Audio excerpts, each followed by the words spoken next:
May 28 menstrual hygiene டே. இது எத்தனை பேத்துக்கு தெரிஞ்சிருக்கு, எத்தனை பேத்துக்கு தெரியல. முக்கியமா எத்தனை பேர் பீரியட்ஸ் பத்தி ஓப்பன் அப்பா பேசுறாங்க, இன்னும் எவ்வளவு பேர் ஹெசிடேட் ஆகுறாங்க நம்ம தெரிஞ்சுக்க போறோம். வாங்க. May 28 என்ன டேன்னு தெரியுமா? No idea. இல்ல தெரியாது. Menstrual hygiene day. Menstrual hygiene. Wow, நிறைய பேர்கிட்ட கேட்டோம், உங்களுக்கு தெரியல, நீங்க சொல்லிட்டீங்க. உங்க அப்பா கிட்டயோ இல்ல தம்பி அண்ணா கிட்டயோ உங்களோட மென்சுரல் சைக்கிள் பத்தி சொல்லிருக்கீங்களா?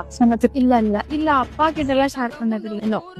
அப்பாக்கு ஃபியூச்சர்ல தெரிஞ்சுக்கிட்டாதான் வர பசங்களாவது அவங்க வைஃப் இல்ல சிஸ்டர் அவங்க எல்லாத்தையுமே கண்டிப்பா கேர் பண்ணுவாங்க. இல்லன்னா இதெல்லாம் காமனா போயிடும். இப்ப வரைக்கும் ஸ்டில் ஆனா நான் எல்லாத்துக்குமே சொல்லிட்டு தான் இருக்கேன். எனக்கு பையன் இருக்கான், இப்ப இருந்து அவங்க சொல்லி கொடுத்து வளர்த்திட்டு இருக்கேன். சோ அது தெரிஞ்சுக்கிற விஷயம் நல்லதுதான். ஃபெமினின் பிராண்ட் யூஸ் பண்ணிருக்கீங்களா? பிராண்ட் இருக்குன்னு தெரியும், யூஸ் பண்ணியிருக்கேன். ஸோ இதுக்கப்புறம் ட்ரை பண்ணி பாருங்க. கண்டிப்பா உங்களோட பீரியட்ஸ் சம்பந்தப்பட்ட எல்லா ஹைஜீன் ப்ராப்ளமும் நீங்க சரியாயிடும். Okay okay. பொட்ட புள்ள போக உலகம்